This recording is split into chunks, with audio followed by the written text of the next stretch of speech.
Hello, everyone, and welcome to episode 5 of Weighing In. I'm your host, Josh, and I'm joined by Ollie. How are you doing today, Ollie? Doing great again. It's been another great week of games, Josh. We've had brilliant playoffs from all regions this week, so it's been super exciting stuff. Best of fives happening everywhere, so I'm really excited to get in talk about these games. It is incredible the amount of League of Legends that we've had this week. We've had two best of fives in NA, three best of fives in LEC. We've had two best of fives and a best of three in LCK, and we've also had the LPL finals plus the regional qualifiers over there, which was another four best of fives. It really has been a plethora of games, and they have been absolutely crazy. So this is going to be a mega episode. We're going to dive straight in with the Yep. LCS Yep. and cover the other regions as we go through. You're going to want to listen to every part of this because it was almost impossible to watch all of the games this week. I can't think of a time where there wasn't at least one, if not two, best of fives going on at the same time. Exactly. And so I guess we'll start off with the LCS, which was the first games of this week. So I know this is one you're super excited to talk about. The Yes, TSM Cloud9 100%. game. What an incredible match. And let's just set up the scene for this match, okay? TSM lost to Golden Guardians. They came through the lower bracket, beating Golden Guardians in a reverse sweep. What an incredible game. Cloud9, the dominant team from the first three quarters of this year. TSM having not made Worlds the past 2 years. Cloud9 having never missed a Worlds in the history of their organization. What an incredible game this was set up to be. And I really do think that it delivered. And being a TSM fan, it definitely delivered for me because we saw TSM really re energized coming out here. Yeah, I agree. I think they looked a lot better than we've seen like recently, especially in their unfortunate 3-0 against Golden Guardians. But they came back to beat them in a 3-2 and now looking stronger than ever, to be honest. This whole season they've been a bit shaky, but I think right now they're performing as best as they possibly can do throughout the whole split. So we've seen Bjergsen looking great as usual and the rest of the team coming to back him up here and everyone just looks like they're playing better. 100%. And in the first game of this series, it really did kind of start to show that this was a slightly different TSM that we'd seen for the whole year and at the start of playoffs. We saw Broken Blade on the Lucian really kind of putting into effect that carry top laner. And we saw Bjergsen being absolutely dominant on the TF into one of Niski's signature picks in the Galio. It really was very impressive to see these two players step up. Yeah, I agree. And like you said, Broken Blade playing the Lucian, it was a pick that I was a bit worried about looking at the draft because Lucian traditionally, like especially right now, is a big mid laner rather than playing anywhere else. But Broken Blade managed to use it effectively, so you have to give props to him. Yeah, looking great back on those carry top laners as well. And like you said, Bjergsen on TF able to just completely shut the Cloud9 side down, uses ult super effectively, able to get ahead and help Yeah, his team get ahead as well. yeah, and in this first game, it definitely kind of set the precedent for all of the TSM victories. Actually, um, and one of the most disappointing things that we saw in the first game that we saw repeated in some of the later games was Ven once again on the Ezreal, looking like he wasn't in the game. He just wasn't there half the time, Yeah. and that's really disappointing because he's an amazing player. Yeah, and this is something I'm pretty sure we touched on last week actually, about Sven's Ezreal and just not being able to show up. Last week it was with the Yumi support. This week, just not looking great. Even with other supports, they're trying out different Yeah. stuff on the Ezreal. It just seems to not be working for Sven. Mm. Yeah, and he just had such little impact on the game, which is really disappointing from that player. Whereas on the other hand, the person who would have caught so much flack throughout the whole year, Double Lift, looked excellent again this series. And the biggest takeaway for me on the Double Lift front is he's not playing like traditional carries. He played 3 games of Senna, which they won every game of, and 1 game of Ash, which he still had a good performance on. These are not solo carry, win lane, win game things that Doublelift is more traditionally known for. He's taking a more supportive role and allowing and enabling the other members on his team to carry. And this is an amazing look for TSM.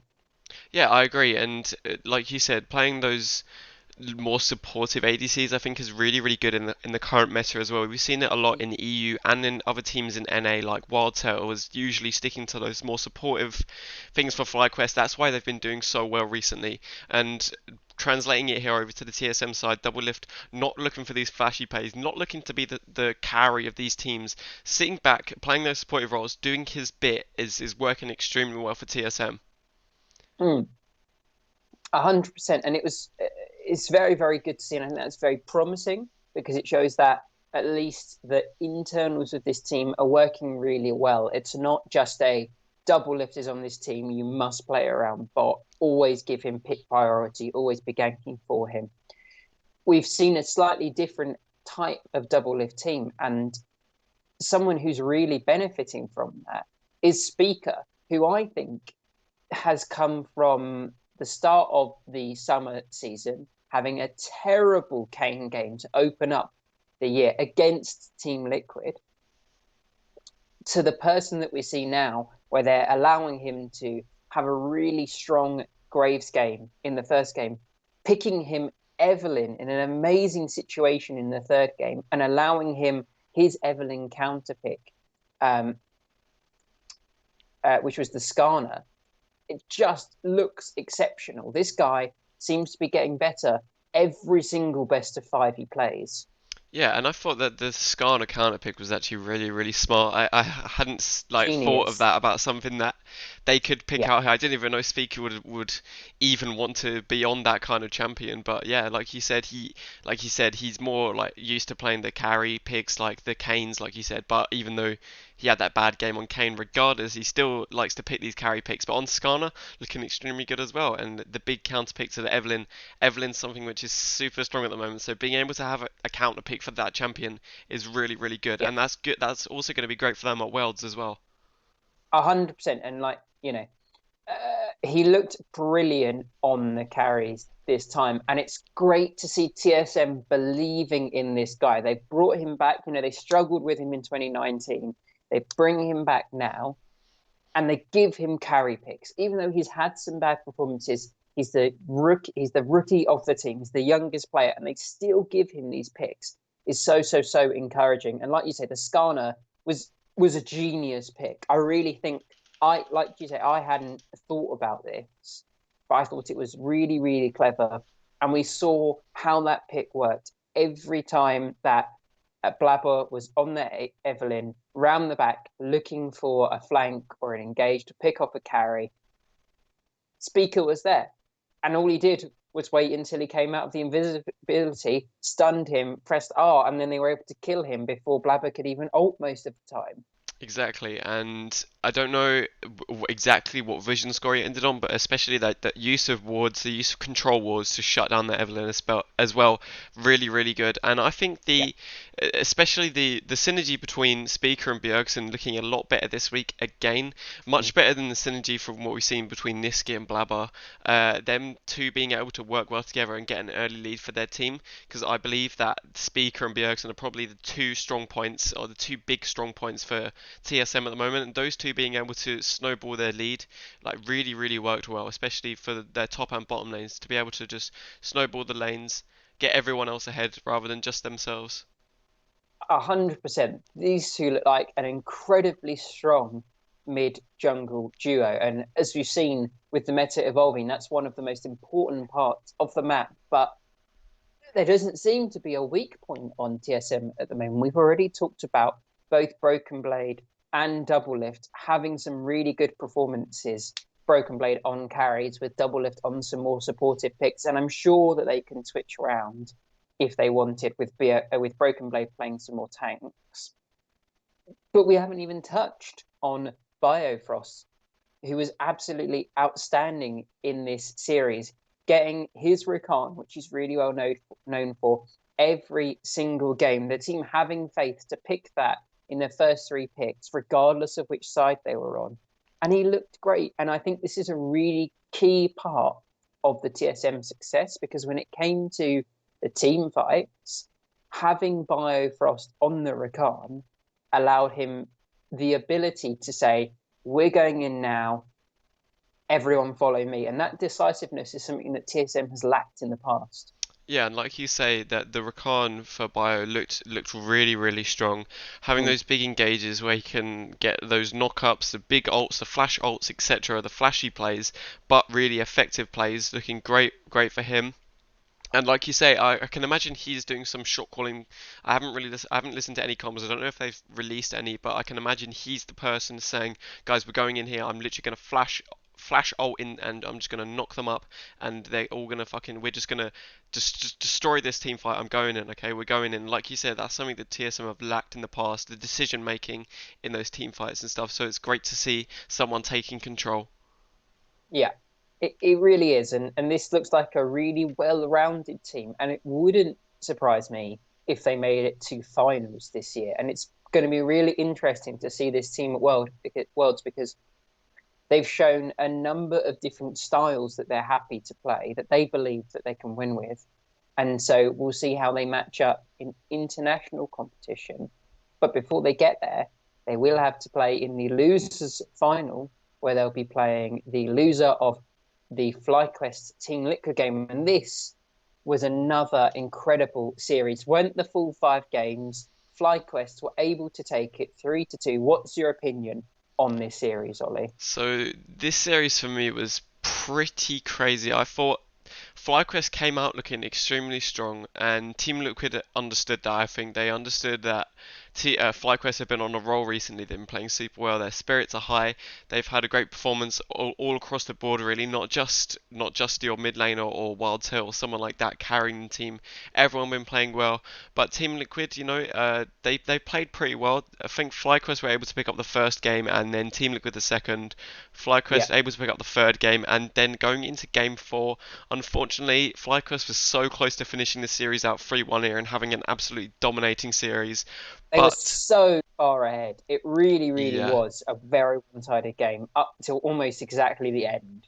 unfortunately, they Team Liquid took it to 5 games, but FlyQuest able to shut it down in the fifth game. And I know some of the FlyQuest members were pretty disappointed with that fourth game. I heard Santorin talking just after the game, in an interview, that he was pretty disappointed that they threw that fourth game and they weren't like in high spirits for going into game five, but they still managed to win it. And I think Mm. this just absolutely proves that they are the better team over Team Liquid. Yeah, it's incredible, because Team Liquid, um, the one thing we think of when we think of Team Liquid is that they don't make mistakes. They're a very stable team, and then they're great at team fighting. Yeah. And FlyQuest were able to show that actually Team Liquid do make mistakes, and they were able to get ahead early in almost every game, and they were able to out team fight Team Liquid in basically every game. It came down to a few small errors, especially in that fourth game, Yeah. with some massive plays by some of the Team Liquid members. But FlyQuest seem like they just are the better team at the moment. If you go man for man, I don't think there are any significant differences in the skills of the players. It's just that FlyQuest are playing like a team possessed at the moment. Yeah, and you say that there's no big differences in the skill matchups there, but I am gonna have to disagree and say that Santorin is 100 times a better jungler than Broxah, especially with this series proving that he is the king of the jungle in NA. Absolutely destroying the early game against Broxah. Broxah not really having any counterplay against Santorin on his carry champs, and feeling confident enough to pick those carry champs into Team Liquid is something that I see as super confidence filling for FlyQuest as well. That is very true. He does look absolutely excellent. I don't know if Brox is a bad player. I don't expect that he is. I just think that there's something he lacks coordination wise with Team Liquid at the moment, where Santorin definitely doesn't have that. Santorin is playing exceptionally well with all the members of this team. Especially, we saw him repeatedly going in on top lane, pulling off some incredible dives, especially in that fourth game, which gave them a massive lead. He's working well and snowballing every single part of this team. I agree, and I think it's especially sad for Team Liquid considering that you have the star players on that team like Jensen and Core JJ. Core JJ having a really good series. I thought he played Yeah, really well, and in game four pretty much won that game solo by himself, bringing his team back into it. 100%. And again, Core JJ looking, he's got to be super disappointed with his team here. Tried to 1v9 it, but sadly FlyQuest took it, and all Yeah. respect to FlyQuest because they had an incredible series.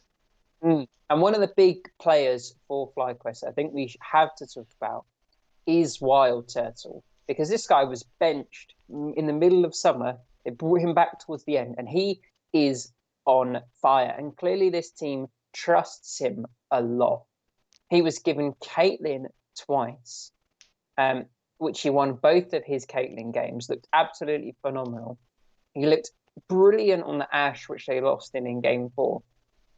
And then they are confident enough to pick him the Jin. And now, I don't know about you, but I'm not normally a fan of Jin in most team comps.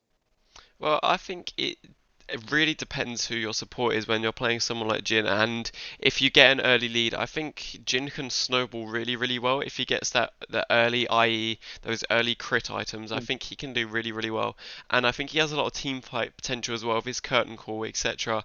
And we've seen some people make those big plays, stealing Baron or Dragon with the curtain call. So I think he can actually have a lot of potential. It just depends how you play him, what style you're playing him, how you do in the early game. But yeah, like you said, Wild Turtle using it effectively, and like you said, Yeah. bringing out the Caitlyn, which is super surprising that that didn't get banned away.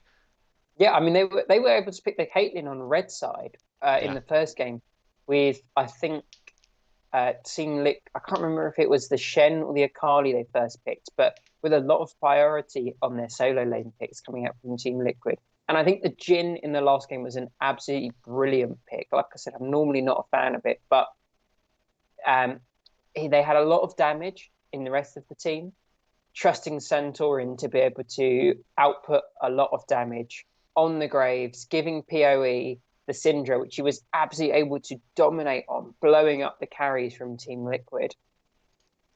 The Jin was able to provide a little bit more of a supportive role, giving some of the crowd control and lockup that the team maybe had lacked.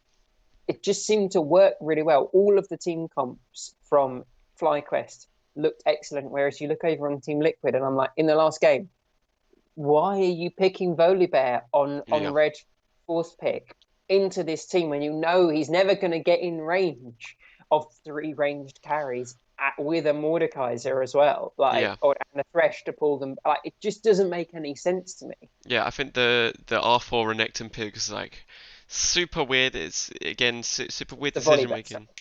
Oh yeah, my bad. The R4 Volibear pick super weird, like you said, not being able to get into those back lines. Um, and again, like we've talked about this before, Cloud9's drafts and their decision making isn't looking great at the moment. They just haven't had some incredible drafts, like you said. Uh, FlyQuest able to just absolutely destroy them in these games, in the early games especially, looking much better. And in game five, like you said, that Volibear pick super weird. Wild Turtle on the Jin able to shut him down with these, like you said, the free range carries, and the Jin looking really strong for Wild Turtle. So I have no complaints about the Jin pick at all, actually. Yeah.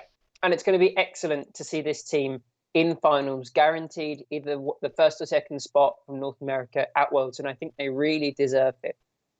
Yeah, I agree, and I think they have made they've came into playoffs at not in the best position throughout the league, but they've really taken advantage of their spot, and they've done extremely well to win all their playoffs games so far. And I'm excited to see if they make it to the finals. We'll see. Yeah, definitely. And looking forward, next weekend, finals weekend, we have games on Saturday and Sunday for North America.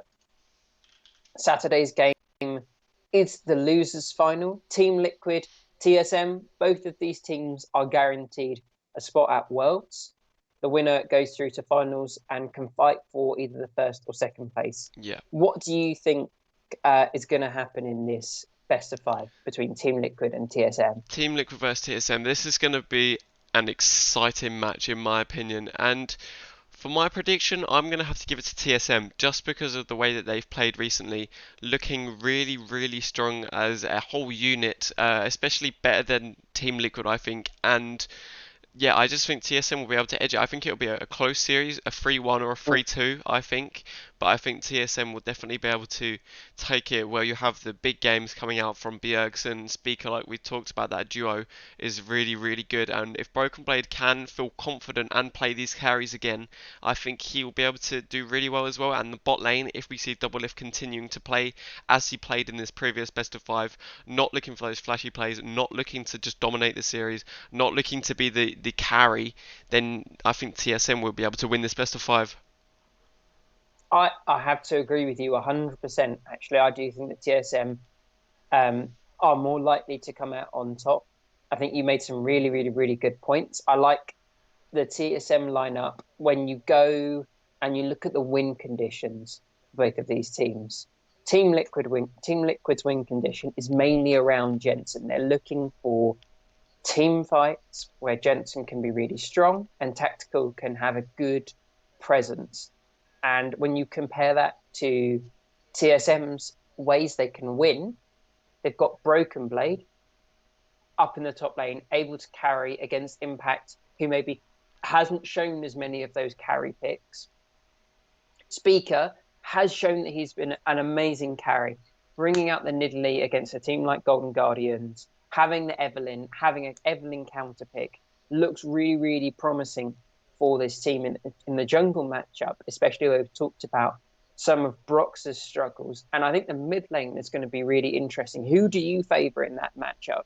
I have to say probably Bjergsen, just because it's never going to be a straight one-on-one fight in that mid lane. I don't think it will never be those two going at a brawl unless someone gets caught out in the early game. Then I don't think it will ever be a straight one-on-one. You'll always have jungler there to back you up, or you'll have someone like Biofrost roaming. We know he likes to roam when he plays things like Nautilus, etc. So, and he likes to pick up Bard as well. So, and it's a very roam orientated champ. So I don't think it will ever be a straight 1v1, but if it was, I think it depends on the draft especially.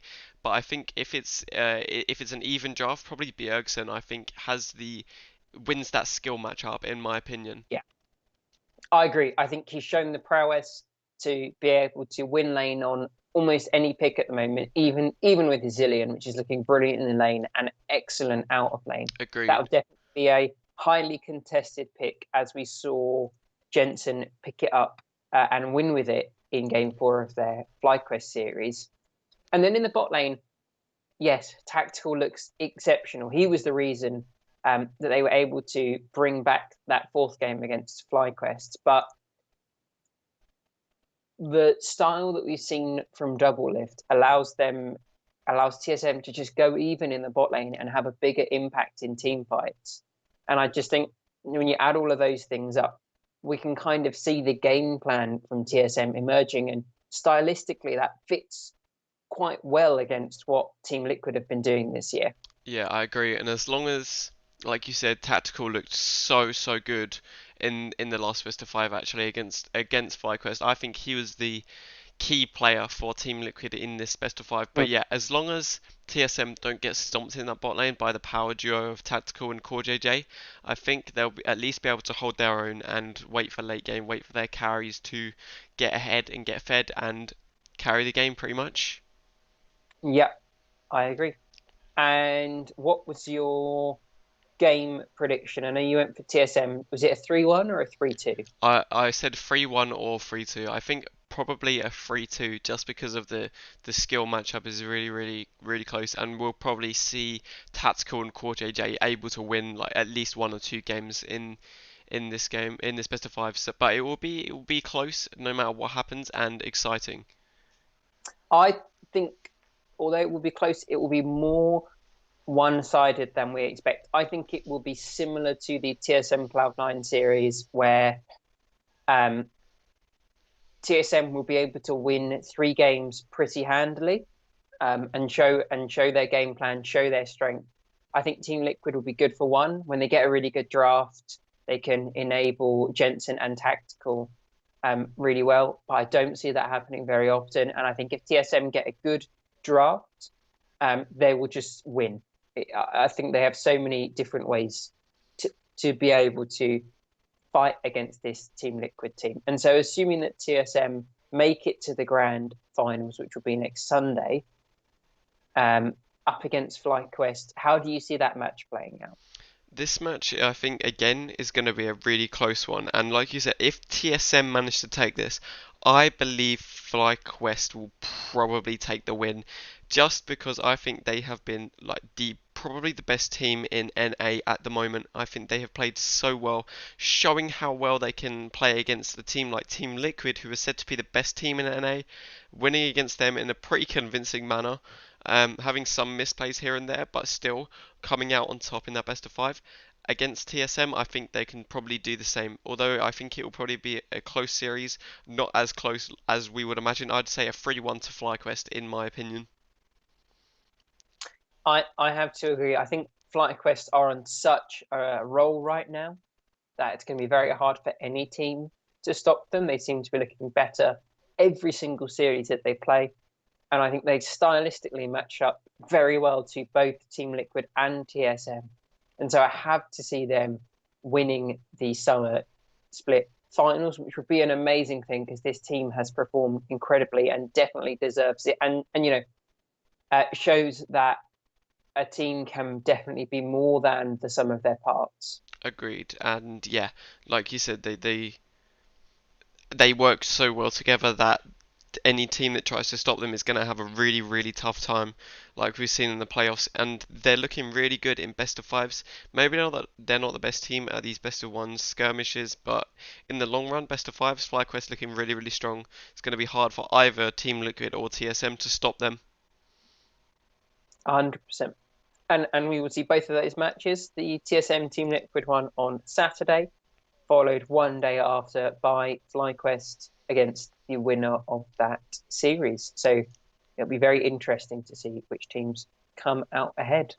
Yep, indeed. On on to LEC now. We had three best of five series in their second week of playoffs. And this was a very interesting week. We saw the last spot for Worlds being locked in, and then the winners final and the losers round 2 and 3. So let's go chronologically through these. The first one we saw, possibly the most important game of this week, was Mad versus Schalke in the losers round. The winner of this going through to Worlds.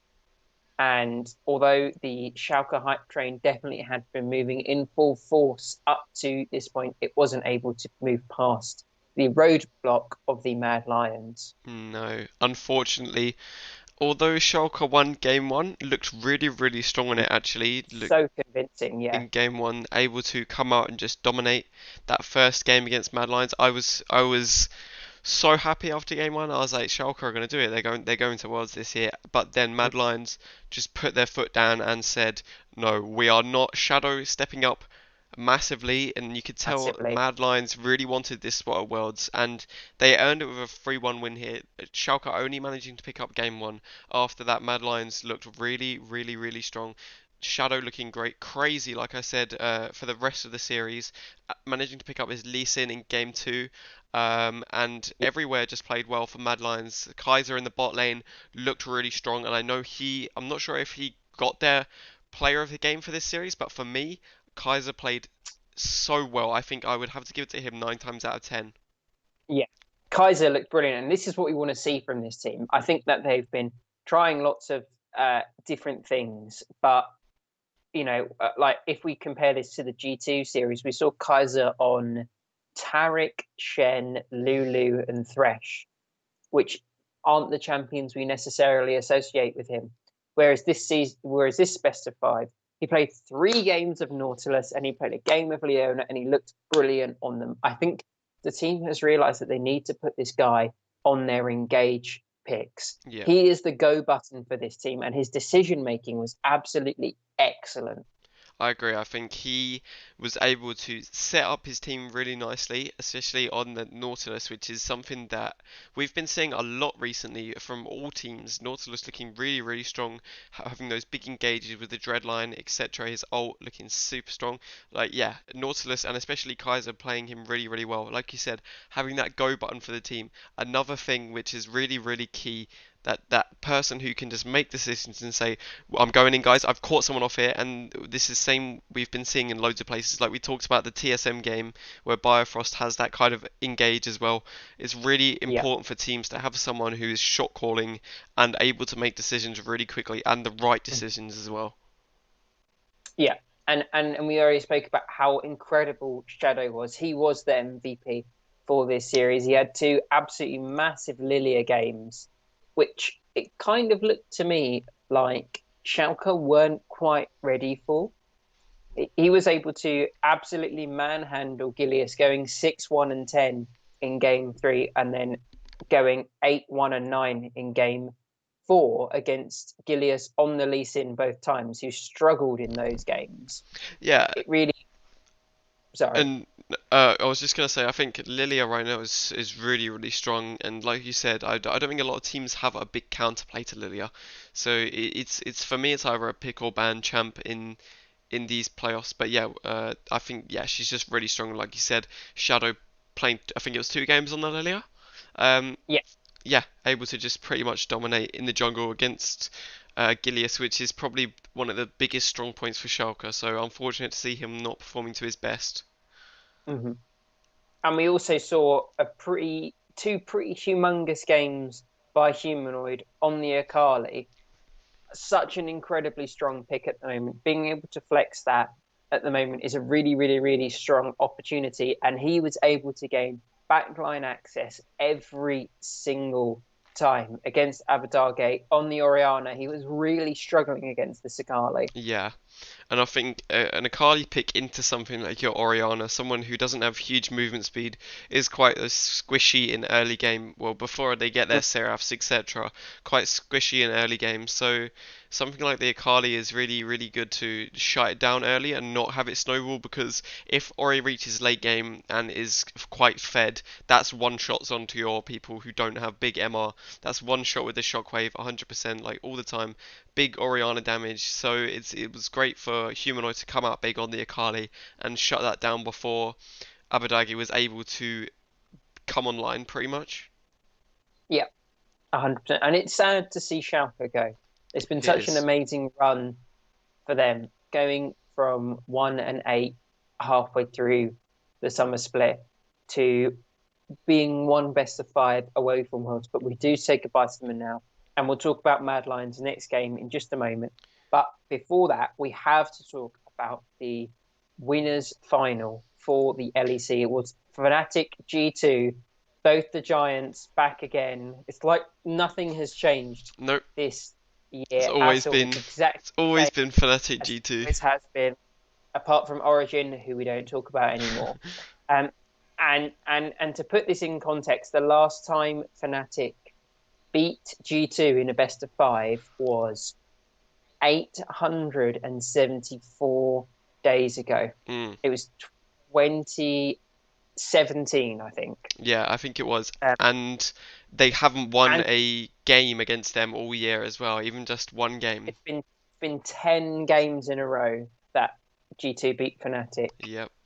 Um, and Fnatic were able to take this series 3-2 in a absolutely nail biting series. Both of these teams look incredible. Agreed. And I think, like you said, such a close series, but Fnatic able to pick it up 3-2.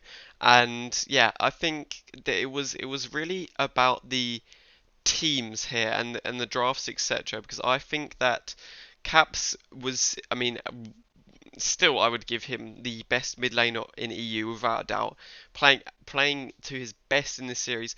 But then again, he did make some mistakes, and like he can definitely be faulted for that. There was times when he went in by himself and got caught out, and unfortunately, I mean, well, great for Fnatic, they were able to capitalize on that, and they were able to pick apart this team, taking them one by one. Once Caps is down, see who's next, go for that engage, and Hillisang playing really, really well in game. I'm particularly talking about game 5 here, where Caps made a play where he TP'd behind the team to try and get into the back line on his Akali.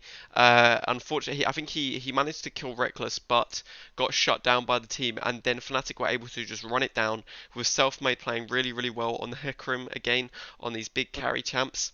Selfmade, That was game one. Sorry. this was game 1 where, okay, my bad. Yeah. So yeah, okay, they kind of stomped that game, but still, regardless, getting picked apart by Fnatic here. Some great plays by Fnatic. G2 just lacking something. I'm not sure what it is, but it seems like they're just missing something, and I can't really quite place my finger on what it is. I have to say, I don't even think that either team is missing anything. I just think that these two teams are absolutely excellent. They both seem to be really equally skilled across the board, and it comes down to execution almost every single game. And that was really highlighted by the fifth and final game in that series.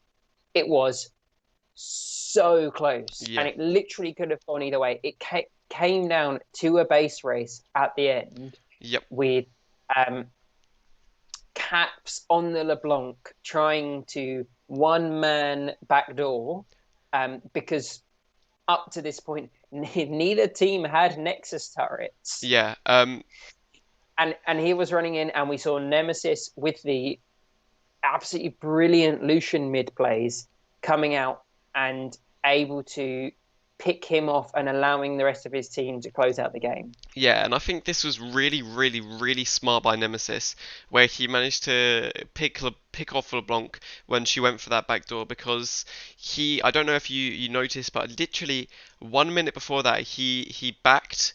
I think he killed someone in top lane and then backed, sold his boots for more because he saw that LeBlanc was going to go for the backdoor, so he sold his boots to get that extra MR plus the extra attack damage, and yeah, so he was able to win that 1v1, and he stayed in base for like a minute because he was reading this call, and I think that is some super Yeah, great decision making. so clever. And like literally, it was he had just killed Caps Yeah, on the LeBlanc in top lane in an incredibly close 1v1. yeah, And then, like you say, sitting in base, waiting for the play that he knew was coming yeah, because, clearly they were really paying attention that Caps had the TP up. yeah, And like you say, he knew that he didn't need boots because he had one job. yeah, It was to run out of base with home guard and shoot Caps so that he couldn't win the game for his team. And yeah. that is such a clever call. And it really will come down to those kind of calls between these two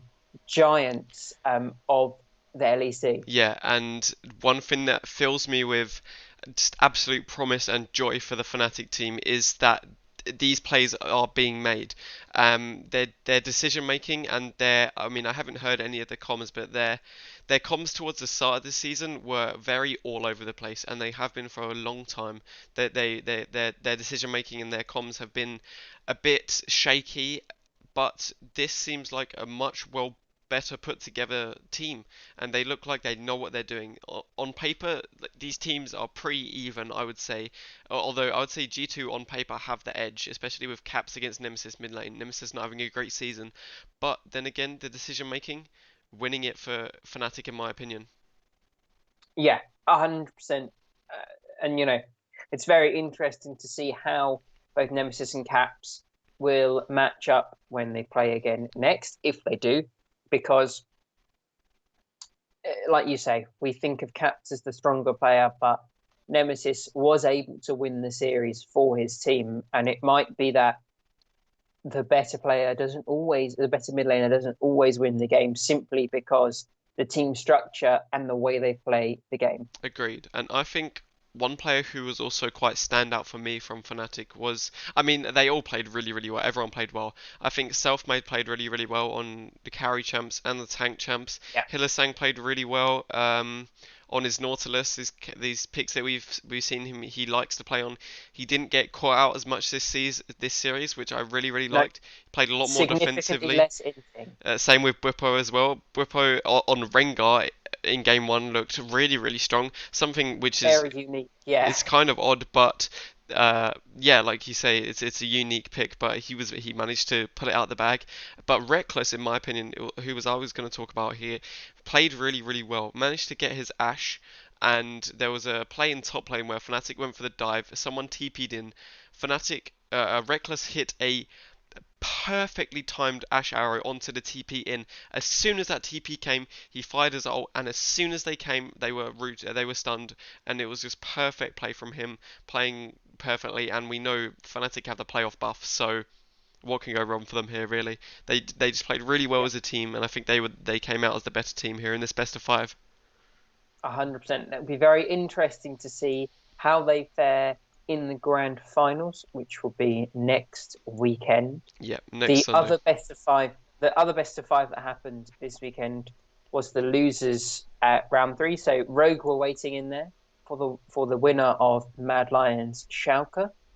Mad Lions coming into that best of five with a win under their belt now, whereas Rogue had only played one best of five and had lost quite handily to Fnatic.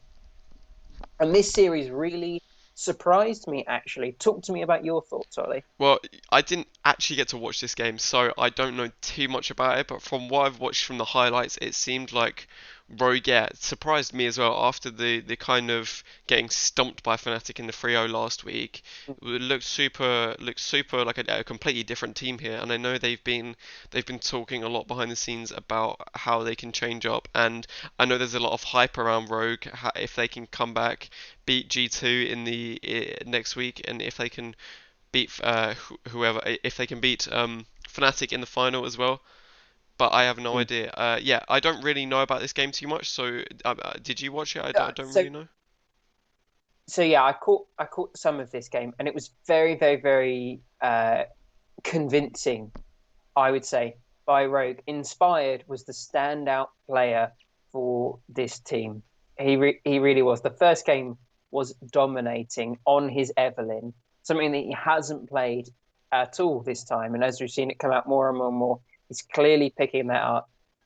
Along with other carry junglers, which he's maybe not as known for on the Hecarim and the Graves, looking excellent. They seem to have shored up a lot of the weak points in Rogue at the moment. Finn really struggled against Fnatic, and in this series, they were able to find tanks where he was able to survive the laning phase and have a really great impact in team fights, which is what Rogue are known for. Um, how will they fare against Fnatic in the losers final? Sorry, G2, sorry, in the losers final. That's going to be a very difficult series, I think, for Rogue. If Rogue can make it through to the late game, maybe they can win some team fights because they are excellent at those, especially with Larson performing well again. But I don't know if G2 will let them reach that stage of the game. Yeah, and that series is something that I'm looking forward to. It will be, I think, probably quite one-sided in favor of G2, and I think we'll probably see another G2 Fnatic final. Which I would not complain about. I would happily watch another GT Fnatic Best of Five after that last one. Yeah. They're so gripping and thrilling to watch. Yeah, I agree, and I think whoever wins this series between Rogue and G2, I mean, Rogue have done really well doing really well in this split, doing really well. I mean, they've done well in the playoffs so far. I think losing to Fnatic was a bit of a shock, considering Fnatic were kind of the underdogs in that series, Yeah, not having a great series. But yeah, pulling it back for Rogue, winning against Mad Lions here. Whoever wins that, I think Fnatic, G2, and Rogue are probably the top three teams in EU, and the standings show that. And I think I agree with them 100% at the moment. and it's excellent to see that Rogue were able to win a best of five and kind of dispel any worries that we had about the fourth place seed from LEC going two worlds without a single playoffs win. Yeah, meaning that Mad Lions will be the fourth seed for LEC, so they'll be going to the play-in stage. And I think the Mad Lions will be a very dangerous team there. But now we've got those top three teams, G2, Fnatic, and Rogue, guaranteed to be making it to the group stage of Worlds, and that will be incredible, I think. yeah, I agree, and I would love to see Rogue take the series off G2 and finally not have a G2 finals. Um, I think, yeah, it will be really, really tough for them. So, what are your predictions for that series then? I think that game's happening on Saturday, and then the finals are on Sunday between the winner of that game and Fnatic. It is, yes, that's correct. Um, I am going to give this 3-0 to G2. Really? I think, yeah, I just think that Rogue are a really good team, but they will struggle to play against the faster, more skirmish style of G2. And I think that all the strong points and the win conditions from Rogue are really well matched from G2, especially that mid jungle duo. We've seen how incredible Caps this year. And don't get me wrong, Larson is a great player, but he excels more in those team fights. Whereas Caps can do both. He can dominate lane and have amazing team fight impact. And I think that Yankos has shown how good he is on those early game picks, like the Lee Sin and the set, being able to use those to kind of manipulate the early game, I think will just shut out Rogue in every single game. Yeah, I mean, I agree. I think G2 will take the series. I think it might be a little bit closer than you imagine. I'm going to go with a 3-1 win to G2, just because I think their G2, like we saw, they made some mistakes in the best of five against Fnatic. I think Rogue, although I feel like they are not as strong a team as G2, they might be able to take one game from them if G2 don't get ahead in early and they make these mistakes as a team. I think Rogue have really good team fight potential. We've seen that against Mad Lions, so I think they'll be able to take one game, but I still give it to G2 in a 3-1. Very interesting. And so, looking ahead to the grand finals, assuming G2 make it through, is this going to be a repeat? Will Fnatic win again? What do you think? Yeah, Fnatic will win. I think it will be another close series, but I think Fnatic will win, and that's not just because I'm biased. It's because I believe Fnatic are I don't know. I mean, obviously, I'm going to be a bit biased because I'm a Fnatic fan, but I still think they have better right now, better comms. They're going to be in really, really high spirits after beating G2 in this best of five. And depending on how the best of five between G2 and Rogue goes, I think G2 may not be in the best spot, but Fnatic looking really, really strong at the moment. Everyone's playing really well. Nemesis doing really well. Selfmade doing well. Bwipo not inting. Hilly not inting. Reckless playing well. So, yeah, I think as long as they can just continue to play as they're playing, Fnatic will be able to win the series. But whoever wins, I think, will deserve it. Um, Mm. but yeah, I think it's like gonna be going to be a close one no matter what. And I don't think this game, unless it's a really big stomp for G2, I don't think this best of five decides who is the best in EU. To be honest, because we've seen Fnatic win. If it's a 3-2 in the favour of G2 in this best of five, I don't think that says G2 is the best team in EU because we've seen Fnatic beat them in a 3-2 as well. So whoever wins this will be the winner of the LEC, but I don't think they will be the best team in the EU. I still think it's very close, whichever way it goes. 100%. And obviously, we'll see how Rogue perform against G2. But like you said, regardless of the result, if G2 make it back to the finals, um, unless it's a more one-sided best of five for Fnatic again, I think that you can very easily make the argument that these two teams are equally good at the moment, Yeah, and that is a very scary prospect yeah, for lots of teams coming into Worlds because two of the groups are going to have Fnatic and G2 in, yeah, um, and that's terrifying. Yeah, as long as one of these two teams doesn't get in the group of death, I think they can both make it out of group stages, and that's really, Well, really exciting. every group is going to be a group of death, Ollie. Don't worry, because assuming that Mad Lions can make out of um, the Play-ins. play-in stage into group stage, and LGD for the LPL can make it out of play-ins, Yep, that's gonna be scary. every group will have a European and a Chinese team in. So there is that this year there probably won't be a group of death because every group will be a group of I death. still think there's gonna end up and they'll be a group which is like Damn One, Fnatic, top esports, and it will just be the most disgusting Well, group of. don't forget we've already know that um, no first seeds from the major regions Yeah, can be together. So we can guarantee that well, if Damwon win, they can't be in the same yeah, group as top. But there is a world where we have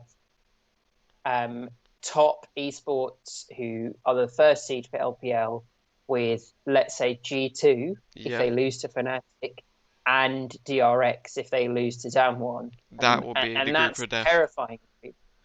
But you could also say that the other group, on the other hand, would be Damwon, JDG, and Rogue, for instance, or Mad Lions, which is another terrifying group to be in. Yeah, yeah, very true. There's so many strong teams coming into Worlds this year, especially with the LPL and LEC having those four seeds. Yeah, I agree, and I think yeah, I'm really excited for Worlds. Not too far away now, just under a month. So Just around the corner. I'm really excited to see if Fnatic can win, which they will. Gonna get I Worlds. think uh, it'll be a very, very, very interesting Worlds. Hopefully, with some closer best of fives than we've traditionally seen in the Worlds playoffs. Yeah, hopefully, and yeah, I'm rooting for the NA and EU teams to at least have a couple of teams to make out of groups and see what they can do because right now Korea and China look really, really, really strong. I'm not worried about LEC in the slightest. It's North America that I'm really worried about, and Yeah, see what they can do with two teams guaranteed to be in the group stage one in playoffs. yeah, But a region that is looking really strong at the moment and will hope to return to former world's winning glory is the LCK. They had three more of their playoffs with only their grand finals match left to play. And this was a very, very, very interesting um, series. We had the wild card match, which was the fourth and fifth seeds play off in a best of three, with the remainder of the games being a best of five. That first one was Afrika Freaks versus T1, and we were able to see Afrika Freaks come out 2-1 in a absolutely humongous upset against T1. Did you catch this game, Ollie? I did, and I was really expecting this. Like you said, it was a huge upset. I was really expecting a quick 2-0 from T1 and to progress on to play Genji, but no, like you said, Afrika Freaks able to win 2-1, and yeah, T1 here lost game one in a pretty dominant fashion for Freaka Freaks. They kind Yeah. of just steamrolled over that game. Closer not looking great in mid lane, so after game one they subbed in Faker. And yeah, he had a pretty great game, a great game playing his Twisted Fate, which we know he is like especially good on, and he was able to snowball his bot lane, getting Teddy ahead in game two, able to pick up big ults for bot lane. And there was a point when I think he just hit six and he TV'd down to bot and managed to get one or Mm. two kills. Yeah. For really early game, looking really really good, dominant on that pick. And yeah, in game two, looking really really good. And then, what are your thoughts about game three? Because I know I definitely have some thoughts, even just about the draft. To cover the draft first, I think this is a pretty big mistake from T1, actually. They picked Renekton, Karthus, Set, Senna, and Tom Kench. And to me, this screams like a pretty decently sized misdraw. Actually, I love the Carthus as a pick. I think it's exceptionally strong, but not in a team comp where you don't have winning lanes. They had unfortunately, a losing top, which they probably weren't expecting, um, a losing mid, and a pretty neutral to losing bot lane. And the Carthus just kept getting pushed in and punished by the Volley Bear from the side of Afrika. And the real genius in this third game draft was from Afrika, early picking a Kalista, pairing it with an Alistar, threatening that bot lane, forcing the Senna Tom Kench to come out, and then flexing that into the top lane for Keen Yeah. was absolutely genius. Giving Mystic the Ezreal gave him so much free space, and it allowed them to have a winning top lane, which further shut down both the Renekton and the Karthus pick from T1. Yeah, I agree, and I think Kalista top right now is really, really strong. Like you said, if you can pick her in your first three picks, it's a great draft, a great flex pick rather. Yeah, playing either in top or bot. And if you pick a support which you usually see paired with something like the Kalista, then it's can throw the other team off completely. Even if you've planned to send that Kalista top lane, picking a support like Alistar was extremely smart, I think, from Rafik Freaks. And we saw Keane playing it amazingly. It's something that we haven't seen recently. This Callista top, but he looked brilliant on it.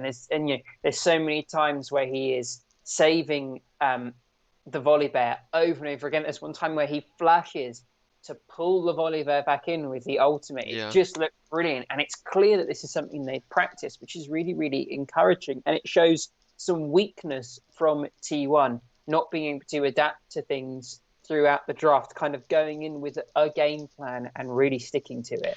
Yeah, I can't remember what region it was, but and I can't even remember what game it was to be honest. But I remember there was a draft quite recently where one team picked their ADC on blue side, and then in the second wave bans, the other team banned Kalista because they were just so scared of it being played top lane. Mm. Um, I have no idea what game it was, but I'm pretty sure it might have been maybe the LPL final or something like that. But anyway, yeah, Kalista Possibly. right now is a really, really strong top laner, and it's a great flex pick to throw their enemy team off the trail. Mm. They don't really know what to do. They're banning ADCs and top lanes because they don't know where this Kalista's gonna go.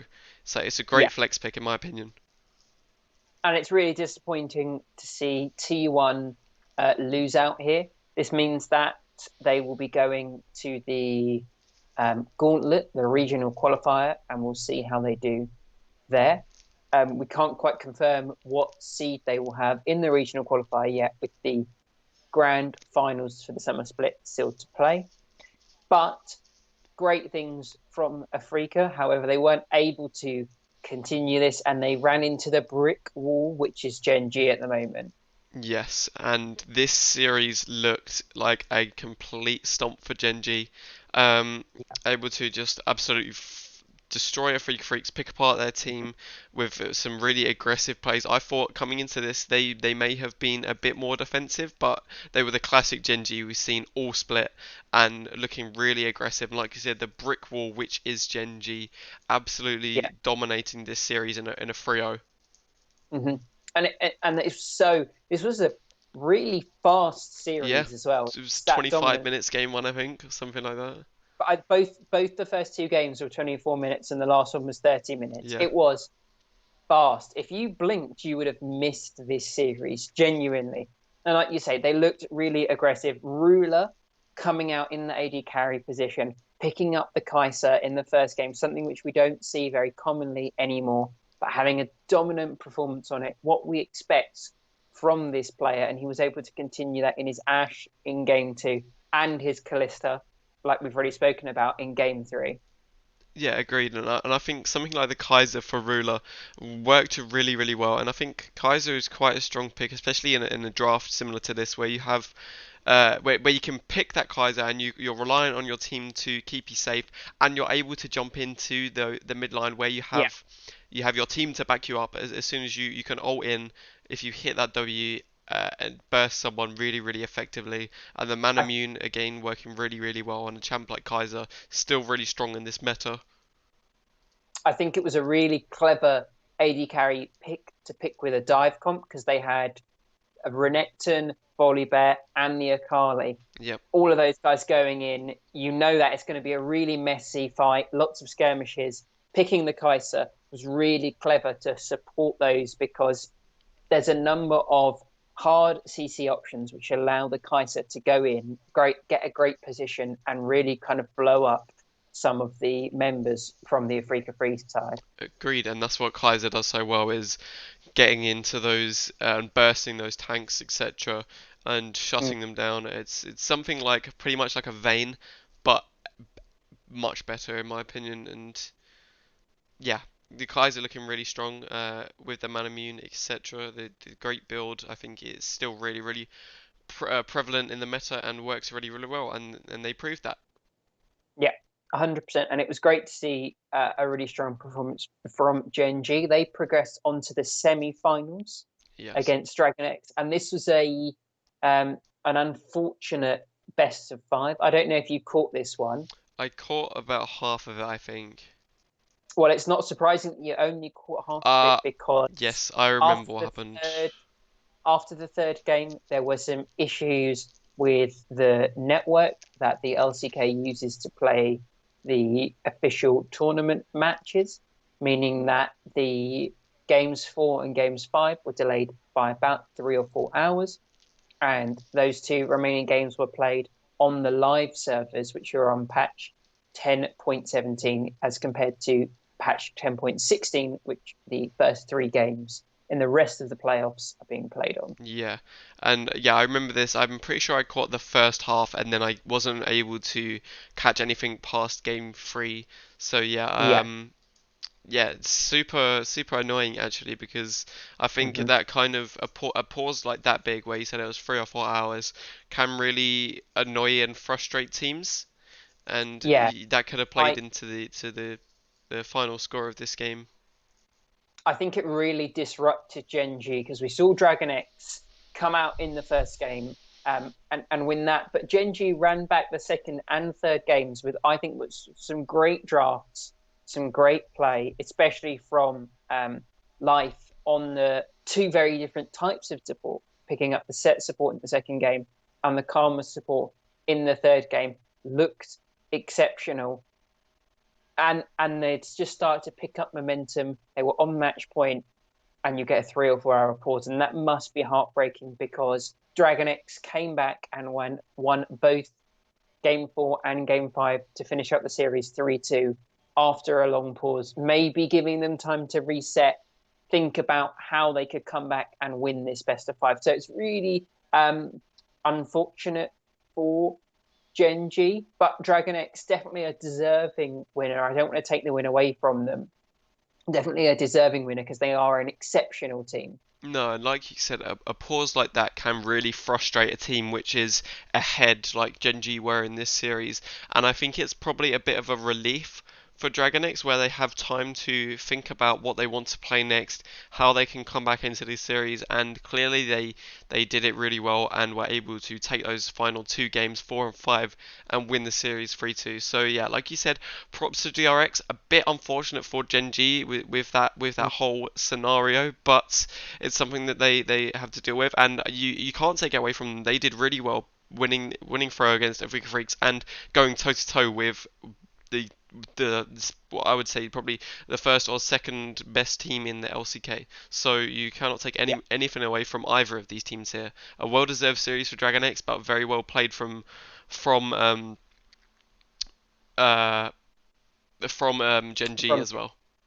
yeah, definitely, and it'll be great to see Gen G in the um, regional qualifiers um, to try and secure one of the three spots at Worlds. The two teams that are fighting to guarantee their spot at Worlds without having to worry about championship points or the regional qualifier will be Damwon and DRX Who would in have the guessed? finals for summer. The number one and number two teams, funnily enough, in the regular season, both of these teams look really strong, but for me, there is going to be one clear winner. I would happily put my money on Damwon. What about you? I I think it's going to be a closer series than you imagine. I know you're very damn one favour here. Although Absolutely. I think they probably will take the series, but I think it's going to be a lot closer than you would imagine. I think it's going to be a 3-2 in the favour of damn one, but I can also see it going either way because right now I think Chovy is the best mid laner in probably the world, in my opinion, and like with the dominant lane that he played against BDD, another person who has been contesting for best mid laner in the LCK, he absolutely destroyed him in those final two games of the best of five that we saw between DRX and Gen G. I think it's going to be a really close series, but yeah, like I said, Damwon will probably take it just because they have such a great team and I mean, the mid matchup is what I'm going to be most focused on because it's going to be a really exciting one. 100%. This mid matchup is going to be absolutely incredible. And I'm 100% on the showmaker side of this. I think that um, throughout the year, he's looked more consistent than Chovy. Maybe not having some of the high highs that Chovy has, but he never loses. He never really loses lane. He never does anything to lose his team the game. He is only a benefit to his team, which you can't always say about Chovy. Yeah, And I think that consistency will allow the other members of his team to really excel. And Showmaker will just win some games. That's the truth of it, because he can be as good and as impactful as Chovy. yes, that is true. And there's something that I wanted to just bring up about Chovy is I watched a video recently on YouTube by I don't know if you know a guy on YouTube called Midbeast. He does lots of like matchups against mid lane. He analyzes lots of games, etc. And he was analyzing some of Chovy's games recently. And in solo queue in Korea, Chovy has played 20 games of Irelia mid in the last 20 games, and he has won 19 out of those 20 games on his Irelia Oh, mid. So that's pretty. I'm wondering if this is something that he might pick up in this game, and I would be very, very excited and happy to watch him pick up that Irelia mid. I think that would be really exciting. I 100% cannot wait to see some of these carry picks coming out of the mid lane. And also the top lane, I think, will be incredibly interesting. We've got Nuguri, the classic coin flip top laner, um, the biggest proponent of the 0-2 power spike against Doran, who's looks, at least in my opinion, to be the best, most consistent top laner Agreed. this whole season with so many solo kills. He just looks incredible. And I think that he might be able to manhandle Nuguri a little bit, and it'll be interesting to see how those lanes play out. Yeah, it depends. I think very much on the draft. Like Nuguri, if he gets his Camille, those picks that we know he's really really strong on, then he might be able to win the top lane. But like you said, Doran playing really well in the Mm. last series as well. One of the key players in my opinion. So yeah, it's going to be exciting to see who wins these one-on-one matchups. But I think in the end it will come down to who has the better late game. If Yeah. DRX can take it to late game, etc. Then I think it'll be quite a close best of five, but one I'm definitely very excited for. And if you had to put your money where your mouth is, who would you be betting on to come out ahead? Probably down one, just because I think they are the better team. But I really want DRX to win this. That's like my thing. If I have to pick a team, it'll be down one. But I want DRX to win. I want that team to succeed. I agree. I think either of these teams would be a deserved winner. I just think Damwon have been more consistent and can perform at a higher level more consistently. And so I have to expect them to win the series. And I think it's going to be 3-1, actually. Really? Um, yeah, I think it's not, it's going to, all the games are going to be really close. But I just think that Damwon will be more consistent in closing it out in their favour. Yeah, I think that's probably quite a good take. Yeah, I think it'll probably be a 3-2 though, just because of how close these teams are in skill in those 1v1s, etc. I think it'll be a really, really, really close game, best of five. But yeah, it could go either way as well, but yeah, I think Damwon will probably take it 3-2. That's my final prediction. Excellent. And that's the only game we've got for the LCK. So next week we'll be talking about the result from that one and looking ahead to the regional qualifier to figure out the last team that will be going to the World Championship from the LCK. Absolutely. To close out the episode today, we are going to be talking about the LPL, a region that we don't necessarily have the time to talk about always because there are so many games that go on in the LPL. But we would really like to take this time just to talk about the finals and the regional qualifier. And I'll just give a quick summary of the group stage and the regular season. We saw both Top Esports and JDG coming out with even results. They both went 13-3 in the regular season with exactly the same win ratio, both on +17. So that shows how close these teams were. And these are also our top two teams from the spring season in the LPL. Those two teams securing the first and second positions mean they went straight to the semi-finals. We saw a really inspired run from a team like Suning, who were able to make it to the semi-finals until they lost to Top Esports. And LGD making it from the first round of the playoffs all the way through to the semi-finals, where they unfortunately again lost to JDG, but that set up a really amazing third place match of Suning against LGD. But that's not the one we really want to talk about, because those two teams being in the third place match meant Top Esports against JDG again in the finals. And what an incredible series. The build-up, seeing these two play a best of 5 in the spring season. And now in this best of 5, we saw some outstanding performances from basically every member of both teams. And it did come down to a lot of those individual performances, but we did see Top Esports come out ahead, and that was absolutely nail-biting towards the end. I agree, and like you're saying, these two teams going so close in the split, and it proved that they were such close teams here in this best of 5, it being so close going to all 5 games, but Top Esports able to win it in a 3-2. Like you said, it was classic LPL best of 5 here, which has always been super exciting. So many skirmishes in the early game. Both teams trying to get an early lead, but yeah, Top Esports, especially in Game 5, they kind of slowed down their play a little bit, which I really liked, and they were able to kind of get a lead more from just a CS lead and a Drake lead, rather than going for early picks, etc. And I thought that was something that they did really, really well, kind of against their usual style, but they noticed that they were probably quite nervous in the 5th game, to be honest, but still able Definitely. to edge it out and win this game. Was really, really well played by them. Oh, and my standout performer for this series has to be Knight, the mid laner for Oh yeah, Top Esports. Looked absolutely incredible. Picking up the first game win on the set mid lane, allowing the other members to carry. But from then onwards, he was in pure carry mode with 1 Zoe game, 2 Lucian games, and a Syndra game.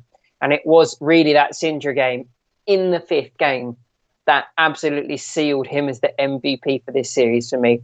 What he was able to do to the weaker members, the squishier members of the JDG team, absolutely dominating this Zoe and the Jhin with some incredibly placed orb placement and stuns, really, really, really catching out the team of JDG when they least expected it. agreed. And I think Knight is someone who is gonna be really, really scary coming into Worlds. And these other mid laners from other regions like Bjergsen, Showmaker, Chovy, Nemesis, Caps have all got to be scared of this guy because he is probably one of the best mid laners in the world right now, especially in the LPL. I would definitely say he is the best mid laner. But yeah, top esports. He might be the best mid laner in the world, in my I opinion. He's would performing so incredibly. I would definitely say he's top two, top three, 100%. And yeah, he's got to be super scary. And this team in general are going to be really, really, really scary for anyone facing against them at Worlds. Yeah, definitely, and it's brilliant to see Knight at his first World Championships. Yep. Someone that you definitely have to keep your eye on, and like you said, be scared if you are another region's top mid laner, because this man might just be able to manhandle you, and that really will shut down a lot of the teams that we've seen already qualify for the World Championships. Yeah, I agree, and I think they're going to be super exciting to watch. I love their playstyle. I love the playstyle of the top teams in the LPL with their Mm. super exciting best of fives. It's just classic LPL stuff we've seen in this best of five. Top esports managing to skirmish their way out and win it. So yeah, um, either of these teams are going to be scary at Worlds. So Yeah, we'll see how any of these teams fare against LPL. But I'm thinking we're going to see top esports in at least the semi-finals, if not the finals of Worlds, just because of how a incredibly strong they are. 100%, and I think they will match up so well against many other regions' playstyles. This fast-paced, um, kill and early objective-based style is so hard for so many regions to deal with because they don't play against it very much, and Exactly. so we definitely expect them to be making a deep run in the World Championships. Yeah, I agree. The other tournament or games that happened this week from the LPL was the regional finals, the gauntlet to qualify their third and fourth place teams, and we saw Suning and LGD make it through to the um, to Worlds. Suning being a very new team with four newer Chinese members, and then Sword Art, who has been to Worlds a number of times. So that would definitely be a team to keep your eyes on. They had a absolutely dominant win 3-0 against LGD, the other team to qualify to Worlds from the LPL. And so it does look like these top three teams from the LPL may be a cut above um, LGD as their fourth seed and a number of other regions. Yeah, I agree. And like you said, we had a couple of ex Worlds people who've been to Worlds already, like Sword Art, who's been to Worlds a few times, etc. Mm, So it would be great to see those players back, and see what they can do again.